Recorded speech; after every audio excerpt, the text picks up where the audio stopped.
Hello all, Vanakkam. This is Priya from Arya Silks, Chennai. How to maintain a silk saree. Frequently, என்னோட customers, என்னோட friends எல்லாருமே என்கிட்ட கேட்குற ஒரே question இதுதான். வீட்டில் நம்ம எப்படி silk sarees மெயின்டைன் பண்ணுறது அப்படின்ட்டு. ஸ்டோர்ஸ்லேருந்து நம்ம இப்போ ஒரு புடவை வாங்குறோம். அதுலேருந்து நம்ம எப்படி மெயின்டைன் பண்ணுறது அப்படின்றத நம்ம இப்போ இந்த வீடியோவில் பார்க்கலாம். வாங்க.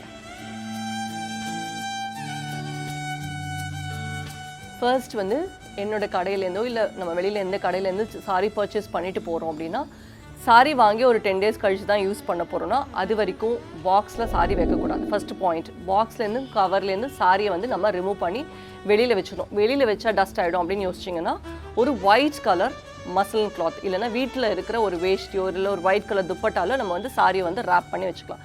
இந்த ப்ராசஸ் தான் எப்பயுமே நம்ம வந்து ஃபாலோ பண்ணணும். சாரியை ஒரு ஒயிட் கலர் கிளாத் காட்டன் கிளாத்தில் ரேப் பண்ணி வைக்கணும்.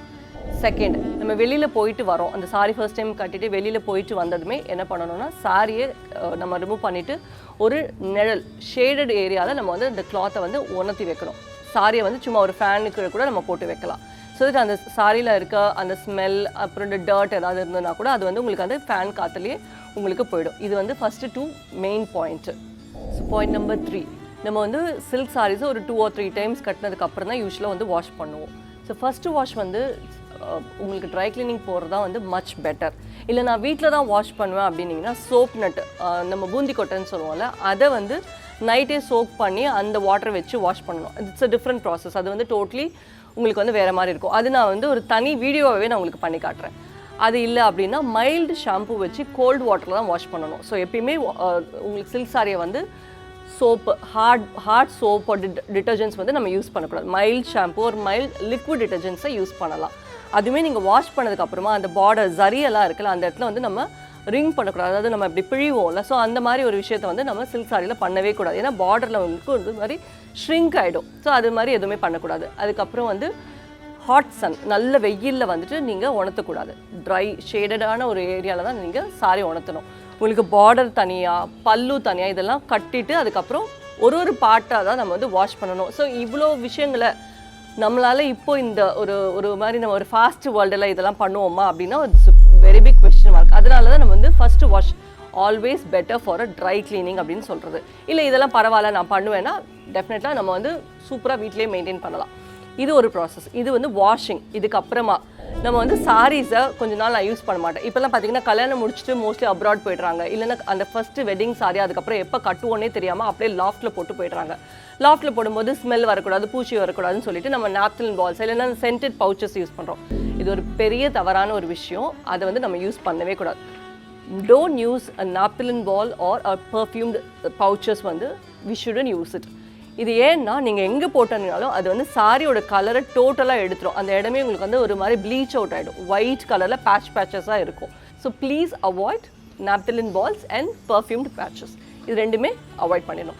இதுக்கப்புறம் சாரி வந்து ஒரு நான் கொஞ்ச நாள் யூஸ் பண்ணுறேன், அதுக்கப்புறம் அப்படியே லாஃப்ட்டில் வச்சிடறேன். ஸோ அதுக்கப்புறம் என்ன பண்ணணும் அப்படின்னா ஒரு 2 months or 3 months ஒன்ஸ் சாரியை எடுக்கும் போது இந்த க்ரீஸ் எப்படியுமே சொல்லணும், இந்த கார்னர்ஸ் இருக்குல்ல இந்த இடத்துல தான் சாரீஸ் வந்து கட் ஆகிறதுக்கான நிறைய சான்சஸ் இருக்குது. ஸோ சாரி இந்த ஃபோல்டிங் இருக்குன்னா அப்படியே வந்து இதை நீங்கள் ரிவர்ஸ் ஃபோல்டிங் பண்ணணும். ஸோ இந்த மாதிரி ரிவர்ஸ் ஃபோல்டிங்கில் மடித்து நம்ம எடுத்து வச்சிடணும். ஒரு 2 months ஒரு 3 months ஒன்ஸ் நம்ம லாஃப்ட்லேருந்து இல்லை நம்மளுடைய பீரோலேருந்து நம்ம சாரீஸை எடுத்துட்டு ஒரு half a day உங்களுக்கு அதே மாதிரி ஃபேனு கீழே போட்டுட்டு சாரியை ரிவர்ஸ் ஃபோல்டிங் மடித்து திரும்ப அதே மாதிரி ஒரு ஒயிட் கலர் கிளாத்தில் நம்ம ஃபோல்ட் பண்ணி மேலே எடுத்து வச்சிடலாம். அது உங்களோட பீரோவில் இல்லை லாஃப்ட்டில் நான் யூஸே பண்ண மாட்டேன் அப்படின்னீங்கன்னா தூக்கி மேலே நிறைய பேர் நான் கேள்விப்பட்டிருக்கேன். எங்கே சாரி வச்சுருக்காங்கன்னா பாக்ஸில் போட்டு லாஃப்ட் மேலே வச்சுட்டேன் அப்படின்வாங்க. ஸோ அது மாதிரி பண்ணும்போது இந்த மாதிரி ரிவர்ஸ் ப்ராசஸில் ஒரு 2 months or 3 months ஒன்ஸ் கண்டிப்பாக நீங்கள் செய்யணும். இதுக்கப்புறம் ஓகே அயனிங் ப்ராசஸ். நம்ம வந்து வெளியில் ட்ரை கிளீனிங் கொடுத்துட்டோம், அதுவே அயன் பண்ணி அவங்களே கொடுத்துடுவாங்க. ஸோ அது முடிஞ்சு போயிடும். இல்லை நான் வீட்டில் தான் நான் வாஷ் பண்ணேன் ஸோ அப்படின்னா வெளியில் நம்ம அயன் கொடுக்குறோம், அயன் பண்ண கொடுக்குறோம். இல்லை நாங்கள் வீட்லேயே அயன் பண்ணுறோம் அப்படின்னா சாரி சில்க் சாரி மேலே டிரெக்டாக ஹீட் வைக்கவே கூடாது. ஏன்னா சில்க் வந்து அது ரொம்ப சாஃப்டான ஒரு ஃபீல் இருக்கும், சாஃப்டான ஃபினிஷிங், அந்த வீவிங்கே வந்து டோட்டலாக டிஃப்ரெண்ட்டாக இருக்கும். அப்படின்னும் போது நம்ம வந்து ஸ்ட்ரெயிட்டாக அது மேலே சூடு வச்சோன்னா சாரி வந்து உங்களுக்கு அந்த இடத்துல ஹோல் விழவோ இல்லைன்னா சாரி சுருங்கிறதுக்கு நிறைய சான்சஸ் இருக்குது. ஸோ அப்போ என்ன பண்ணணும்னா மேலே ஒரு கிளாத் வச்சுட்டு அதுக்கு மேலே தான் அயன் பண்ணணும். அது ரொம்ப வந்து பட்டு சாரி மெயின்டெனன்ஸ் வந்து அவ்வளோ ரொம்ப ஒரு நம்மளோட மொத்த ஃபீலெல்லாம் அதில் கொடுத்து தான் மெயின்டைன் பண்ணணும். அப்போ தான் வந்து அது அவ்வளோ காசு போட்டு வாங்கும் போது அது நம்மளோட ரொம்ப அட்டாச் ஆகிருக்கும். இமோஷ்னலி அந்த சாரியோடலாம் நம்ம நிறைய அட்டாச் ஆகும். ஸோ ஒரு ப்ரொலாங் டைம் வரணும் அப்படின்னா இந்த மெயின்டெனன்ஸ்லாம் ரொம்ப முக்கியம். ஸோ நெக்ஸ்ட்டு நம்ம வந்து எங்கேயோ வெளியில் போகிறோம், நம்ம போகிற இடத்துல சாப்பிட்றோம், இல்லை எங்கேயோ வெளியில் போகும்போது கோயிலுக்கு போகிறோம். ஸோ சில்க் சாரீஸ் கட்டிட்டு நம்ம போகிற இடம்லாம் பார்த்திங்கன்னா கோயில் இருக்கும், இல்லை ஏதாவது ஃபங்க்ஷன் இருக்கும். இந்த மாதிரி ஒரு பிளேஸ், டிஃப்ரெண்ட்டான பிளேஸஸில் தான் நம்ம வந்து சில்க் சாரீஸ் மேஜராக கட்டுவோம். ஸோ இந்த எல்லா இடத்துலையும் நமக்கு வந்து ஏதோ ஒரு விதத்தில் ஒரு சின்ன ஸ்டெயின்ஸ் படுறதுக்கு நிறைய சான்சஸ் இருக்கும். ஒரு சின்னதாக ஏதாவது சிந்திரலாம், இல்லை ஒரு ஆயில் பட்டுடலாம். அந்த ஒரு ஆயில் பட்டுதுன்னா எங்கள் வீட்டில் எங்கள் பாட்டியெல்லாம் என்ன சொல்லுவாங்கன்னா, பவுடர் இல்லைன்னா விபூதி சொல்லுவோம், அந்த திருநீர் சொல்லுவோம், அதை வந்து அந்த இடத்துல அப்ளை பண்ணி எடுத்துட்டோன்னா அந்த ஆயிலை வந்து அதை அப்சார்ப் பண்ணிடும். ஸோ அந்த மாதிரி பண்ணும்போது உங்களுக்கு அந்த ஆயில் ஸ்ட்ரெயின் வந்து டோட்டலாக ஸ்ப்ரெட் ஆகாமல் டக்குன்னு வந்து நம்ம அது பவுடர் மேலே போடுறதுனால அப்சார்ப் பண்ணிடும்னு சொல்லுவாங்க. இல்லைனா உங்களுக்கு அந்த இடத்துல மட்டும் ஆயில்னா தண்ணி போடக்கூடாது. உங்களுக்கு சாம்பார் இல்லை வேறு ஏதாவது ஸ்ட்ரெயின்ஸ் பட்டதுன்னா அந்த இடத்துல மட்டும் லைட்டாக தண்ணி போட்டு வைப் பண்ணிட்டோம் ஒரு ஒயிட் கிளாத்தில். நீங்கள் அதுவுமே கலர் கிளாத் யூஸ் பண்ணிங்கன்னா அதோட கலர்ஸுமே அதில் இறங்கிறதுக்கான நிறைய சான்சஸ் இருக்குது.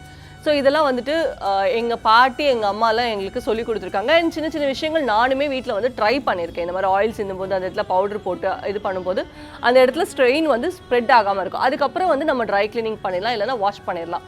ஸோ அந்த இடத்துல நம்ம இமீடியட்டாக வாஷ் பண்ண முடியாதுன்ற பட்சத்தில் நம்ம இந்த மாதிரி சில விஷயங்களை வந்து நம்ம ஃபாலோ பண்ணலாம். So these are all the small process to maintain a silk sari. So சின்னதாக இது வந்து குவிக்காக நான் திரும்ப உங்களுக்கு சொல்லிடுறேன். சாரீ வாங்கினோன்னா ஃபஸ்ட்டு நம்ம கவரில் வைக்கக்கூடாது, பாக்ஸில் வைக்கக்கூடாது.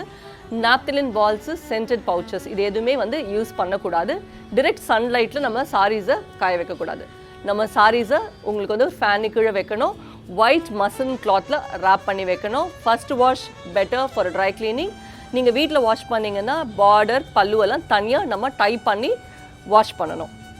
இந்த மாதிரி உங்களுக்கு சின்ன டிப்ஸ் வந்து இனி அப்கமிங் வீடியோஸில் நாங்கள் உங்களுக்கு கொடுத்துட்ருக்கோம். இது இல்லாமல் சாரீஸ் வந்து உங்களுக்கு சோப் நட் போட்டு எப்படி வாஷ் பண்ணணுன்றதையும் ஃப்யூச்சரில் வர வீடியோஸில் நீங்கள் பார்க்கலாம். ஃபார் ரெகுலர் அப்டேட்ஸ் அண்ட் இந்த மாதிரி டிப்ஸ் எல்லாம் உங்களுக்கு பார்க்கணுன்னா எங்களோட யூடியூப் சேனலை சப்ஸ்கிரைப் பண்ணுங்கள்.